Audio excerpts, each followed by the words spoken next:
Story 1. The Watcher in the Pines. I've always been an experienced camper. Growing up in Oregon, I spent countless weekends hiking through dense forests with my dad, learning survival skills and developing a deep respect for the wilderness. So when my college buddies suggested a week-long camping trip in the Cascade Mountains during spring break of 2019, I didn't think twice about it. There were 4 of us. Myself, my roommate Jake, and 2 friends from our hiking club, Marcus and Devin. We planned to trek deep into a remote section of the Gifford-Pinchot National Forest, far from any established campgrounds or trails. We wanted that authentic wilderness experience, the kind where you don't see another human soul for days. The first 2 days were perfect. We hiked about 15 miles into the forest, following old game trails and using GPS to navigate. The weather was ideal, cool but not cold, with clear skies that let us see every star at night. We set up our base camp in a small clearing surrounded by towering Douglas firs and western red cedars. A stream ran about 50 yards from our site, providing fresh water and a soothing soundtrack as we fell asleep each night. On the 3rd day, things started feeling off. We decided to spend the day exploring the area around our camp rather than packing up and moving on. Marcus and Devin went upstream to do some fishing, while Jake and I decided to scout out a nearby ridge we'd spotted on our map. We'd been hiking for maybe an hour when Jake stopped suddenly, holding up his hand. I froze, thinking maybe he'd spotted wildlife. Bears and mountain lions weren't uncommon in this area, and we were carrying bear spray just in case. "Do you hear that?" he whispered. I listened carefully. At first, I heard nothing but the usual forest sounds. Wind through the trees, birds calling, the distant rush of water. Then I caught it. A snapping sound like someone stepping on a branch. Then another. And another. "Probably just a deer," I said, but something about the rhythm of those sounds made my skin crawl. They were too deliberate, too evenly spaced. Not the random wandering of an animal, but the measured steps of something walking with purpose. We stood there for several minutes, completely silent, listening. The footsteps seemed to circle around us, staying just out of sight in the thick underbrush. Then they stopped. Jake and I exchanged nervous glances. Without saying a word, we both turned and started heading back toward camp, walking faster than we'd come. Neither of us wanted to admit it, but we were both thinking the same thing. Those footsteps sounded human. When we got back to camp, Marcus and Devin were already there, looking shaken. Before we could tell them what happened, Devin spoke up. "Did you guys see anyone else out here? Like another camping group or hikers?" "No," I said. "Why?" "Because someone was watching us at the stream," Marcus said, his voice tight. We both saw him. Guy was standing in the tree line maybe 40 yards away, just staring at us. He was wearing all dark clothes, maybe a hoodie or something. We called out to him, tried to wave, be friendly. He didn't respond. Didn't wave back. Didn't say anything. Just stood there watching us for a good 5 minutes before he disappeared back into the trees. A chill ran down my spine. Jake told them about the footsteps we'd heard, how they seemed to be following us, circling us. "Maybe it's a park ranger or something," Devin suggested, but none of us really believed that. Park rangers don't silently stalk people through the woods. They announce themselves, check your permits, give advice about wildlife. They don't stand in the shadows watching. We decided to stay alert but not panic. After all, we were in a national forest. Technically, anyone could be out here camping or hiking, even in remote areas. Maybe it was just another camper who was shy or antisocial. Still, something about it felt wrong. That night, we kept the fire burning later than usual. We talked more quietly than we had the previous nights, and I noticed all of us kept glancing toward the dark tree line surrounding our clearing. Every snapping twig or rustling branch made us jump. I volunteered to take the first watch from 10 p.m. to midnight. Jake would take midnight to 2, Marcus from 2 to 4, and Devin would handle the last shift until sunrise. We'd never felt the need to keep watch before, but none of us could shake the uneasy feeling that had settled over our camp. My 2 hours passed without incident, though I kept my headlamp scanning the perimeter constantly. The darkness beyond our firelight seemed thicker than usual, more oppressive. When Jake relieved me, I crawled into my tent and tried to sleep, but every sound made me tense. I must have finally dozed off around 1 a.m., because I was jolted awake by Jake urgently whispering my name outside my tent. "Dude, get out here. Now." The fear in his voice got me moving. I scrambled out of my sleeping bag and unzipped my tent. Jake was standing by the fire, his headlamp pointed toward the south side of our clearing. Marcus and Devin were already out of their tents too. "What is it?" I asked, trying to keep my voice steady. "Look," Jake said, and I followed the beam of his headlamp. Just at the edge of where our firelight faded into darkness, I could see them. Shapes. Multiple shapes standing between the trees, completely motionless. At first, I thought maybe it was just trees or shadows playing tricks on us. But then one of them moved, just slightly, shifting its weight from one foot to another. "How many?" Marcus whispered. "I count 4, Devin said, his voice shaking. "Maybe 5. We stood there in a tight group, all of our headlamps now pointed toward those figures. They were too far away and too obscured by darkness and trees for us to make out any details, but their human-shaped silhouettes were unmistakable. And they were just standing there watching us. "Hello," I called out, trying to sound calm and authoritative. "Can we help you with something?" No response. The figures didn't move, didn't speak. "This is freaking me out," Devin said. "What do they want?" "Maybe they're just curious," Jake offered, but I could hear the doubt in his voice. For the next hour, we sat huddled around the fire, keeping our lights trained on the tree line. The figures never came closer, but they never left either. They just stood there, silent sentinels in the darkness. We counted at least 6 distinct shapes at various points around our clearing. As dawn finally started breaking, we could see more clearly. The figures were gone, vanished. In the growing light, we could see the trees they'd been standing among, but there was no sign of any people. "We're breaking camp," I said, and no one argued. We wanted out of there, and we wanted out fast. We packed up our gear in record time, barely speaking, constantly checking over our shoulders. By the time the sun was fully up, we were ready to go. We plotted the quickest route back to where we'd left Jake's truck, knowing it would mean a grueling 10-hour hike, but none of us cared. As we shouldered our packs and prepared to leave the clearing, Marcus, who was checking his phone even though we had no signal, called out, "Guys, look at this." We gathered around him. He'd opened his photo gallery and was scrolling through pictures from the trip. When he got to the photos from yesterday morning, the ones Devin had taken of our campsite, we all fell silent. There, in the background of multiple shots, barely visible in the trees behind our tents, was a figure. Dark clothes, hood up, standing perfectly still. It was in at least 5 different photos taken over the span of an hour, always in a slightly different position but always watching. Always there. "He was in our camp," Devin breathed. "Yesterday morning while we were having breakfast and breaking down our gear. He was right there." The realization hit us all like a physical blow. Whoever these people were, they'd been watching us for longer than we knew. They'd been close enough to touch our tents while we slept. We practically ran out of that forest. We took fewer breaks than we should have, pushed ourselves harder than was probably safe, but the fear kept us moving. Every sound behind us made us walk faster. Every time the trail curved and we lost sight of the path behind us, we imagined those silent figures following, always just out of sight. We finally reached Jake's truck just after dark, exhausted and dehydrated but safe. As we threw our gear into the bed of the truck and climbed in, Marcus pointed to something. On the windshield, held down by the wiper blade, was a piece of paper. It was a page torn from a notebook, and on it, written in shaky handwriting, was a message. "Leave. Don't come back. They don't want you here. They watch everyone. They followed me too. Run." The note wasn't signed, and the paper looked old, weathered. It might have been there for days or even weeks before we arrived. We never found out who left it. We reported everything to the park rangers when we got back to civilization, showed them the photos, told them about the watchers in the trees. They took our statement seriously, said they'd send a patrol to investigate, but I got the sense they'd heard similar stories before. One ranger, an older guy with kind eyes, pulled me aside as we were leaving. "That area you were in," he said quietly, "it's had problems before. People reporting feeling watched, finding evidence of camps that disappear when we investigate, that sort of thing. We've never caught anyone, never found anything concrete. My advice? Don't go back there. Some parts of the forest, they just feel wrong. Trust that feeling." I've been camping dozens of times since then, but never in that area of the Gifford-Pinchot National Forest. And I've never shaken the feeling that, somewhere deep in those woods, there are people who don't want to be found, people who watch from the shadows, people who have claimed that forest as their own. The worst part is wondering why they didn't do anything. They could have approached us, chased us off, or worse. But they didn't. They just watched. And somehow, that's more terrifying than any confrontation could have been. Story 2. The Screaming Tree. My name is Sarah, and what happened to me during a solo camping trip in the Appalachian Mountains in the fall of 2020 still gives me nightmares.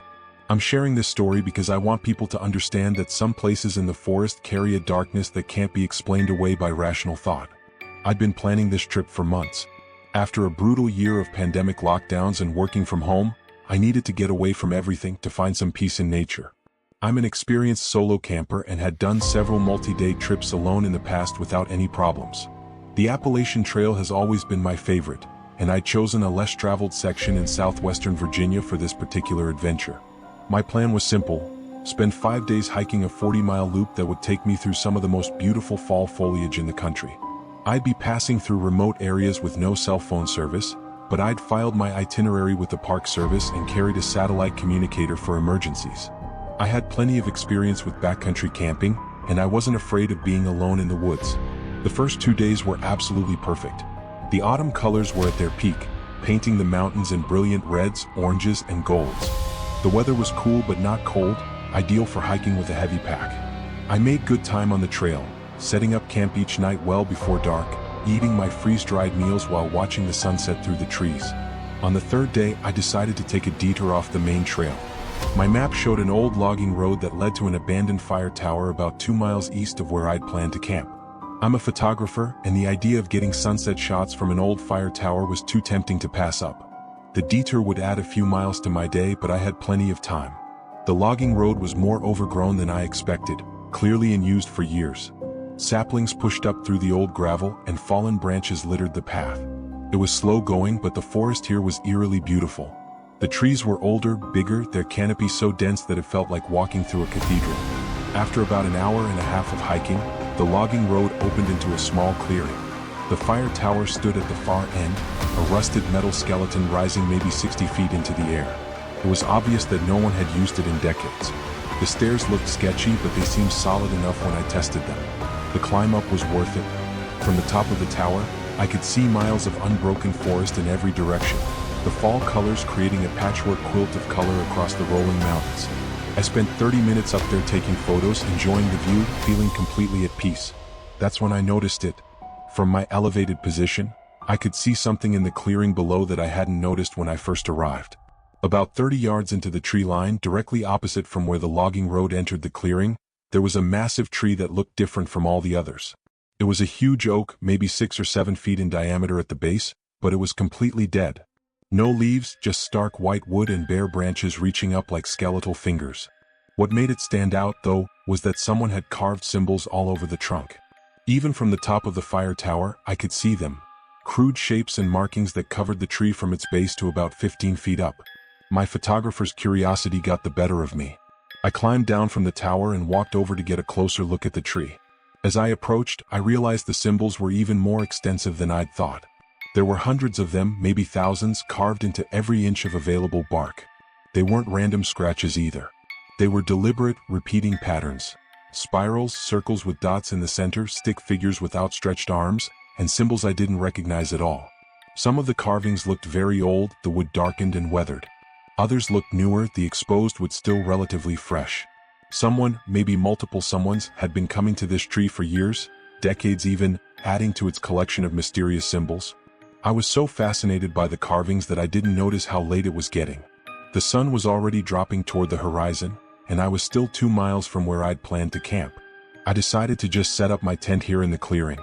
It was level, relatively clear of debris, and there was even a fire ring near the base of the tower, suggesting other people had camped here before. As I set up my tent and gathered firewood, I kept glancing at that dead oak tree with all its carvings. Something about it made me deeply uncomfortable, though I couldn't quite put my finger on why. Maybe it was just the sheer oddness of it, or maybe it was the way the carvings seemed almost desperate, like whoever made them had been trying to communicate something important. I got my fire going just as darkness settled over the clearing.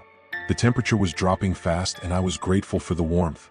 I heated up my dinner, ate while reviewing the photos I'd taken from the fire tower, and tried to shake off the uneasy feeling that had been growing since I discovered the carved tree. Around 9 p.m., I heard it for the first time. A sound I can only describe as a scream, high-pitched and inhuman, coming from somewhere in the forest. It lasted maybe 5 seconds, then cut off abruptly. I froze, my spoon halfway to my mouth. I'd heard foxes scream before. I'd heard bobcats, owls, and all manner of wildlife making strange sounds. This was different.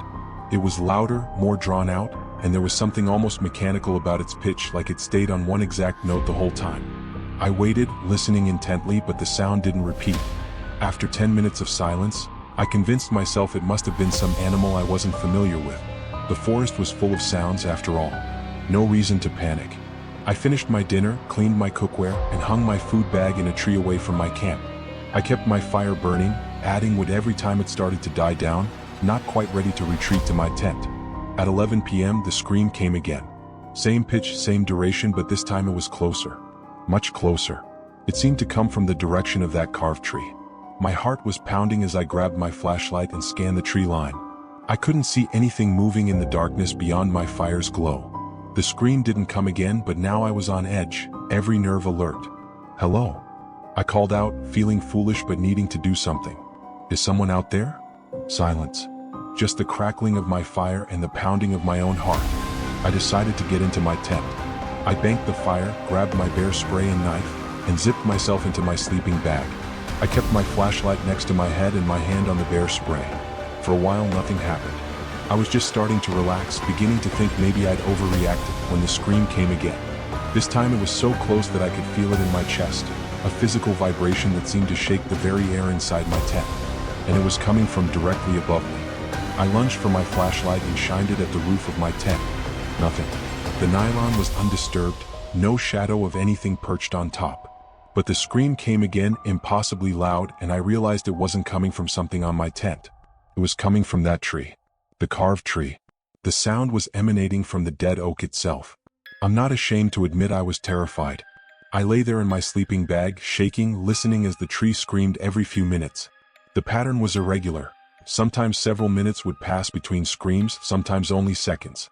But it never stopped completely. Around 2 a.m. the screaming changed. Instead of single screams, it became multiple voices, overlapping, creating a horrible chorus. They weren't all the same pitch anymore. Some were higher, some lower, but all maintained that same mechanical, unchanging quality within each individual scream. I wanted to run. Every instinct I had told me to grab my essential gear and get the hell out of that clearing. But it was pitch black outside, the moon hidden by clouds, and I was 2 miles from the main trail on an overgrown logging road. Running through the forest in the dark, panicked and alone, was probably more dangerous than staying put. So I waited. I lay there in my tent, listening to that tree scream with its chorus of impossible voices, and I waited for dawn. The screaming continued through the entire night, never stopping for more than 10 or 15 minutes at a time. I didn't sleep. I couldn't have slept if I'd wanted to. I just lay there, sometimes with my hands over my ears, sometimes with my sleeping bag pulled over my head, trying to block out that sound. As the first gray light of dawn finally started filtering through my tent, the screaming stopped. Abruptly. Mid-scream, it just cut off, leaving a silence that was almost as unsettling as the noise had been. I waited another 30 minutes until the clearing was fully lit by early morning sun, before I dared to unzip my tent. Every muscle in my body was tense, expecting something to happen, I don't know what. But the clearing looked exactly as it had when I'd set up camp. My fire had burned down to ash. My food bag still hung from its tree. And the carved oak stood there, dead and silent, its thousands of symbols seeming to watch me. I packed up my gear faster than I've ever packed in my life. I didn't cook breakfast, didn't heat water for coffee. I just wanted out of there. I shouldered my pack and started walking back down the logging road. Before I left the clearing, though, I couldn't help but take one more look at that tree. In the morning light, I noticed something I hadn't seen before. Among all the spirals and symbols repeated over and over was one carving that looked different. It was words, carved deeper and larger than the other symbols, on the side of the tree facing where I'd camped. The tree screams their names.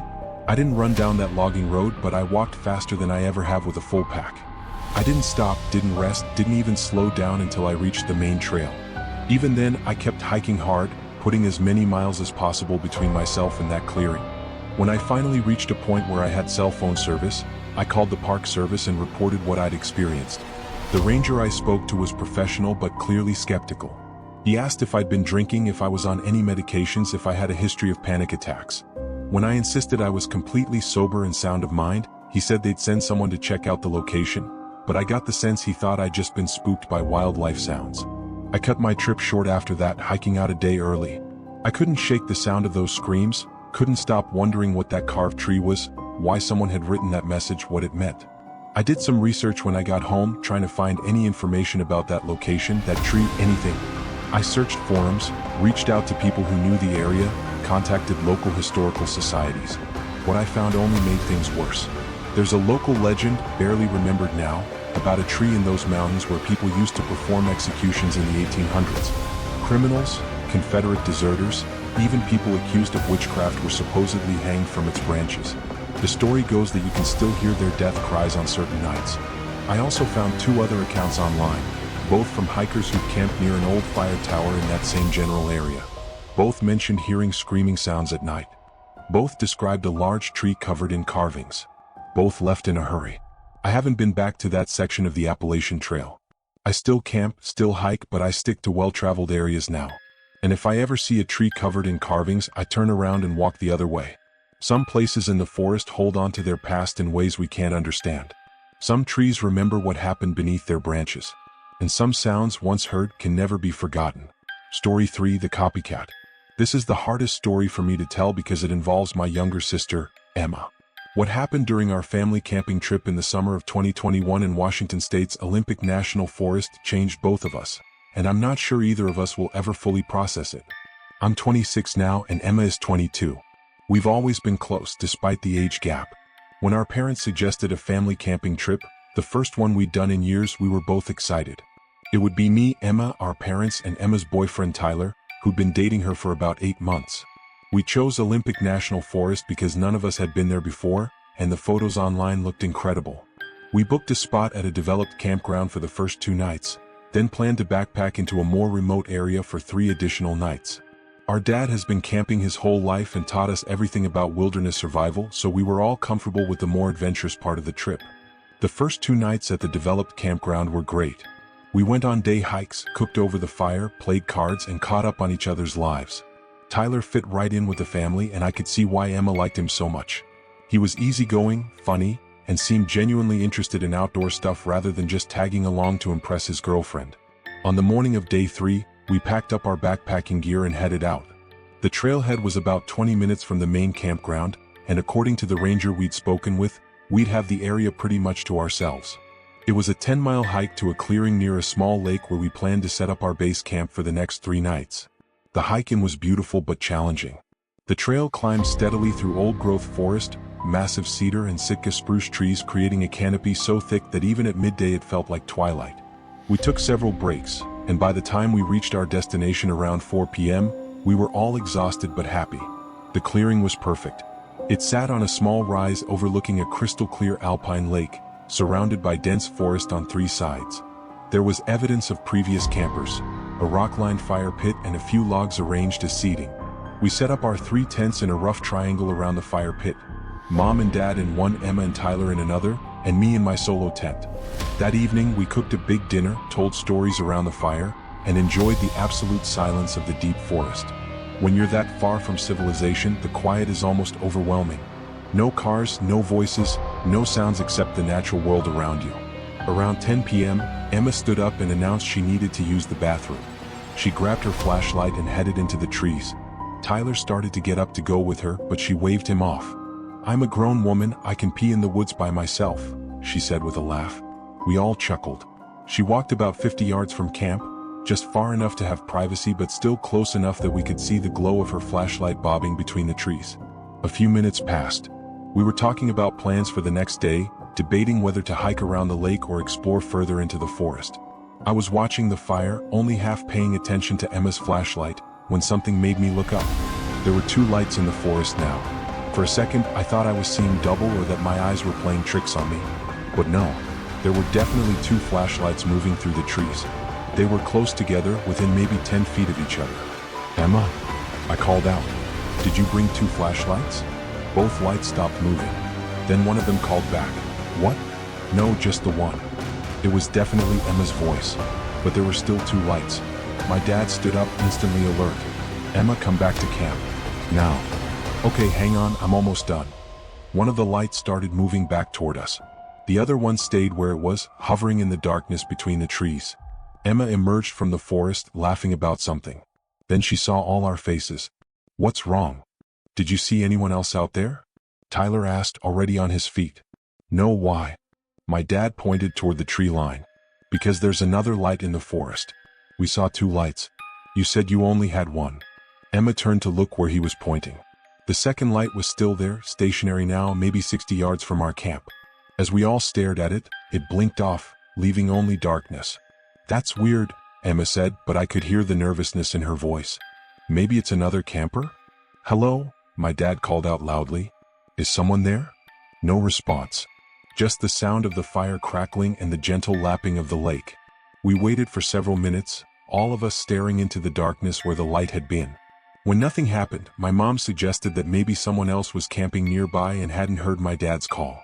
Sound doesn't carry well in dense forest, she said. They could be a couple hundred yards away and not hear us at all. It was a rational explanation, but something about it didn't sit right with me. The light had been close enough and bright enough that we'd seen it clearly. Whoever held it should have been able to hear my dad shouting. We tried to settle back into our evening routine, but the mood was broken. We all kept glancing toward the spot where we'd seen that second light. After another 30 minutes, we decided to call it a night and retreated to our tents. I lay in my sleeping bag, unable to sleep, listening to the sounds of the forest. My parents were talking quietly in their tent. Emma and Tyler had gone silent, probably already asleep. I was just starting to drift off when I heard it. Emma's voice calling from outside the tents. Hey, is anyone else still awake? I can't sleep. I unzipped my tent and stuck my head out. Yeah, I'm awake. What's up? But Emma wasn't there. The clearing was empty. The fire had burned down to glowing embers, barely providing any light. Emma? I called out, confused. What? This time the voice came from inside Emma's tent, muffled by the fabric. My blood ran cold. If Emma was in her tent, then who had just called out? I heard Tyler's voice also from inside their tent. Babe, did you just go outside? No, I've been right here. Why? I heard shuffling as they both sat up. A moment later, their tent unzipped and Emma's actual flashlight clicked on, illuminating her face from below. I just heard your voice, I said, my own voice shaking. Someone said they couldn't sleep. It sounded exactly like you, but you were in your tent the whole time. Emma's face went pale. That's not funny, Chris. I'm not joking. I swear I heard your voice. My dad's tent unzipped. He'd heard the commotion. What's going on? I explained what had happened. My dad's expression grew serious as he listened. Everyone stay calm, he said in his no-nonsense voice, the one that didn't allow for argument. Chris, Emma, Tyler, get your bear spray and come sit by the fire. Margaret, stay in the tent and keep your phone ready to call for help if we need it. We all grabbed our bear spray and gathered around the fire pit. My dad added wood and got the flames built back up, creating a circle of light that pushed back the darkness. There's a logical explanation, Tyler said, but he didn't sound convinced. Maybe it was an echo or something? An echo of what? Emma asked. I didn't say anything. We sat there for a long time, probably an hour, just watching the forest around us. Nothing happened. No strange lights, no voices, no movement. Finally, my dad suggested we try to get some sleep. We'd keep the fire burning all night, and he'd stay awake to keep watch. Dad, you need to sleep too, I protested. I'll wake you up in a couple hours to take over, he said. But right now, I need you all to try to rest. Reluctantly, we returned to our tents. I lay there wide awake, listening to every sound. I heard my dad moving around, adding wood to the fire. I heard the wind in the trees, the occasional call of a night bird. Then I heard Tyler's voice clear and loud. Hey Chris, can you come here for a second? I need help with something. I sat up immediately. Something about it felt off. Tyler had sounded weird, his tone flat and emotionless.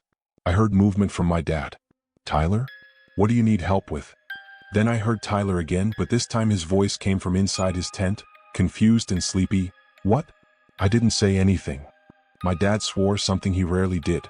Everyone out of your tents. Now. We all scrambled out. Tyler looked completely baffled. I swear I didn't call out, he said. I was asleep. I know, my dad said grimly. Because whatever called out, it wasn't you. What are you saying? Emma asked, her voice rising in pitch. What the hell is going on? I don't know, my dad admitted. But something out here is mimicking our voices. The words hung in the air, and despite the warmth from the fire, I felt cold all over. My mom had joined us by now, and we all stood in a tight group, our backs to the fire, facing outward toward the darkness. We should leave, my mom said. Pack up and hike out. Right now. It's the middle of the night, my dad said. That trail is treacherous even in daylight. If one of us falls and breaks an ankle out there, we're in real trouble. We're safer staying together here until dawn. So we waited. None of us went back to our tents. We sat huddled around the fire, adding wood constantly to keep the flames high. And throughout the night, we heard our voices calling from the forest. Tyler's voice asking if anyone wanted to go for a walk. Emma's voice laughing about something. My voice calling for my dad. My mom's voice humming a lullaby. Each time, we'd look around at each other, confirming that none of us had actually spoken, that the voice was coming from out there in the darkness. The worst part was how accurate the imitations were. If I hadn't been looking directly at Emma when I heard her voice laughing from the forest, I would have been absolutely convinced it was her. The mimicry was perfect. Every inflection, every subtle vocal characteristic, everything was exactly right. As the night wore on, the voices started saying stranger things. My voice called out from the trees, "I saw something. Everyone needs to see this." Tyler's voice tinged with panic, "Help. I'm hurt. I need help." Emma's voice crying, "Please, somebody help me. It's got me." Each time we had to fight the instinct to respond, to run toward the voice and help. My dad made us all promise not to leave the fire's light, no matter what we heard. "That's what it wants," he said, though I noticed his voice was shaking. "It wants to separate us." We stayed together. Around 4 in the morning, something changed. The voices stopped calling out random phrases. Instead, they started having conversations with each other. We heard my voice and Emma's voice, coming from the darkness, talking about childhood memories that were completely accurate. We heard Tyler and my dad discussing football, a conversation they'd actually had earlier that day replayed word for word. Then we heard something that made Emma start crying. It was her voice and my mom's voice, having a conversation about Emma's recent pregnancy scare, something she'd told our mom in confidence just weeks before. A private conversation that none of the rest of us knew about. "How does it know that?" Emma sobbed. "How can it know that?" None of us had an answer.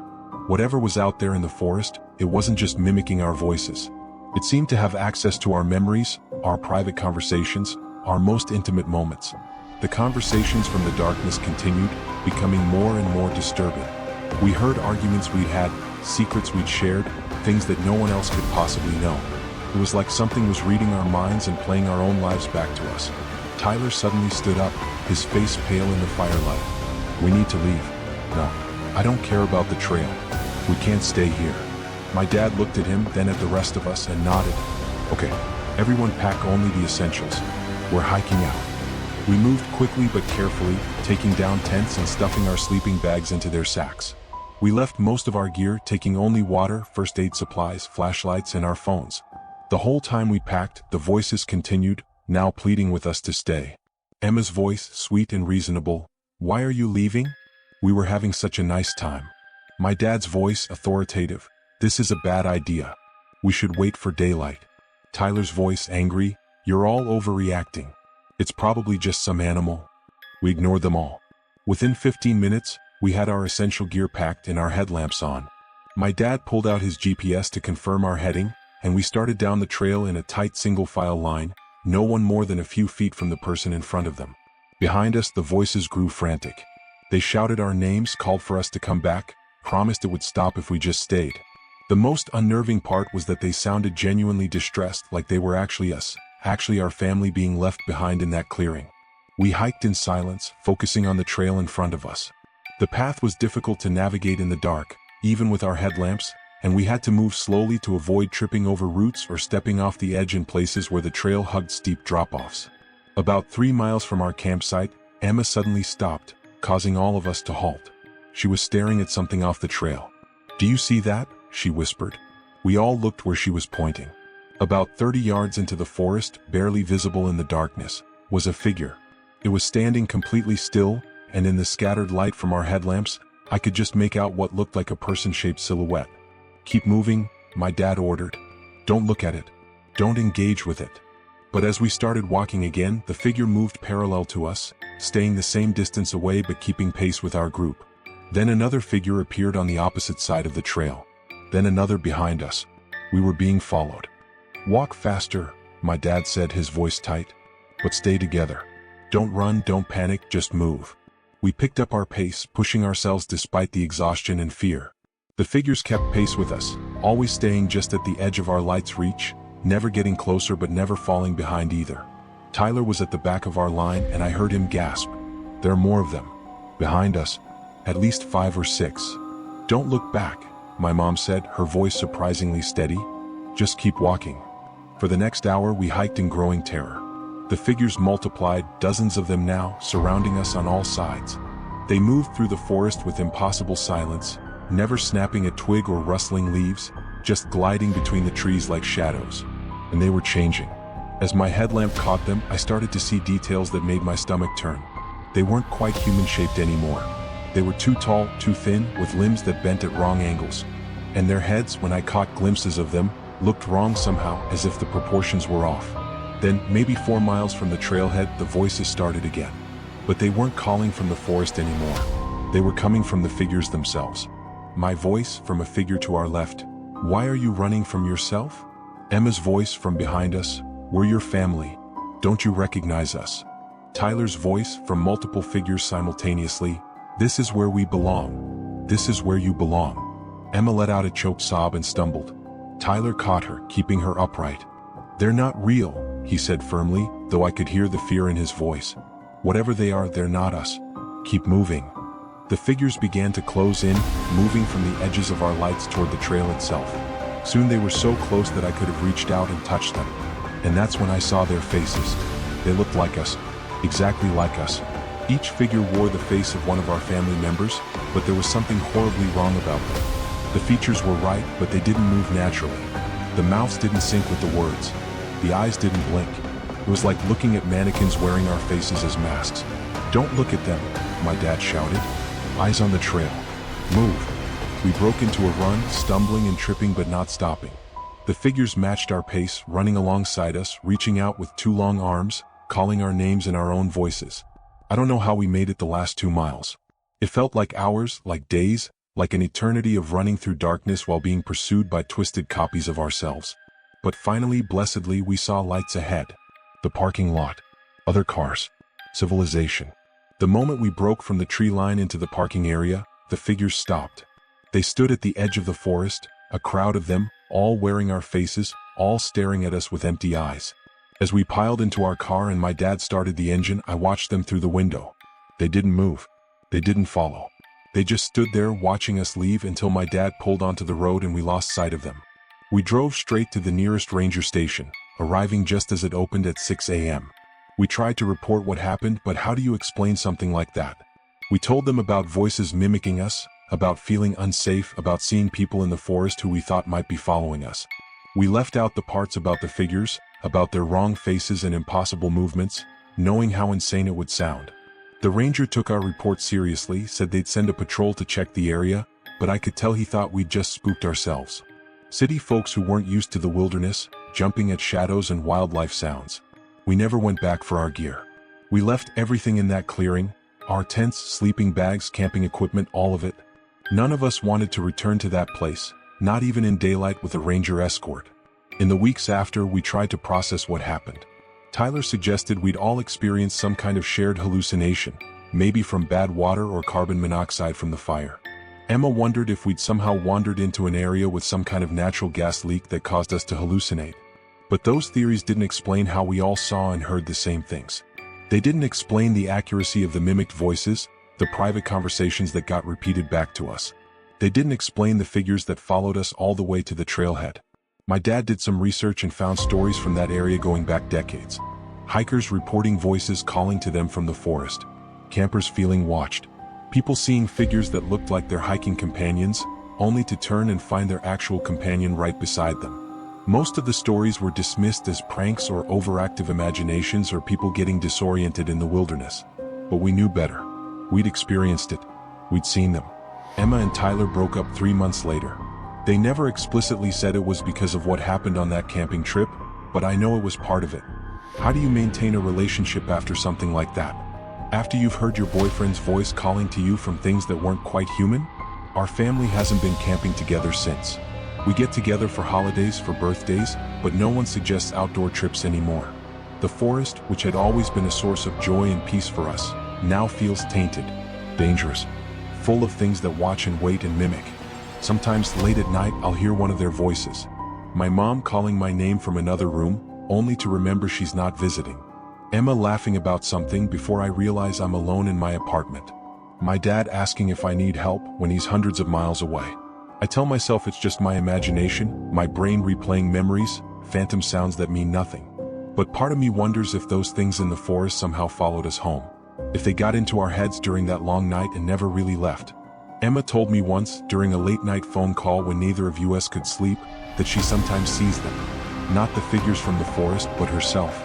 She'll catch a glimpse of her own face in a crowd, someone who looks exactly like her, watching her from across the street or from the back of a bus.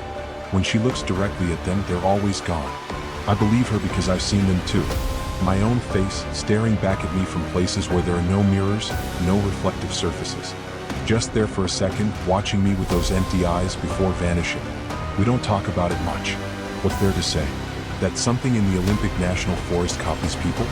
That there are things out there that wear our faces and speak with our voices? That some part of the forest wants to keep you, and if you escape, it sends copies after you? It sounds insane. It sounds like the delusions of someone who needs therapy, medication, help. But I know what I experienced. I know what we all saw.